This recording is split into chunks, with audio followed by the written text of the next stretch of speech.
In today's video, I'm going to teach you how to remap the Copilot key with Microsoft PowerToys Keyboard Manager.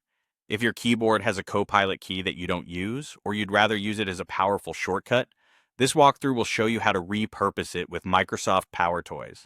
PowerToys includes Keyboard Manager, a tool that lets you take that Copilot key, often detected by Windows as F23, and map it to a single key or a shortcut, like Win+1 to launch apps or perform common actions. Start by installing Microsoft PowerToys from the Microsoft Store. Once it's installed, open PowerToys. In the sidebar, select Keyboard Manager. If it asks you to enable it, turn it on so it can handle key remapping. Now choose Remap a Key. You'll see a window where you can add a new mapping. Click the plus button to create one. Then in the left column, click Type and press your Copilot key. On many keyboards, you'll see it appear as F23. That's normal and exactly what we want.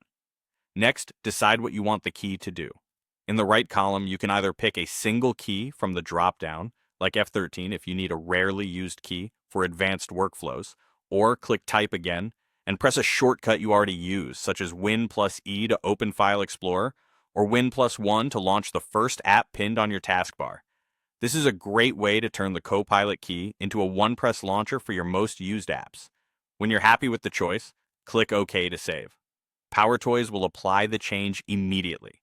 Test it by pressing the Copilot key. If you mapped it to Win+E, File Explorer should open right away. If nothing happens, make sure PowerToys is running in the background and consider enabling Run at Startup in PowerToys settings so the remap is always active after a reboot. A couple of tips to keep things smooth. Avoid mapping the Copilot key to a shortcut you already rely on for something else, unless you're intentionally replacing it. If you ever want to change the behavior, return to Remap a Key, edit the mapping, or delete it. And if you see F23 when you press Copilot, that's expected. Many keyboards wire the Copilot key to that virtual function key under the hood. That's it. With just a quick setup in PowerToys, your Copilot key becomes a customizable hotkey that launches apps, opens File Explorer, or triggers any shortcut you prefer.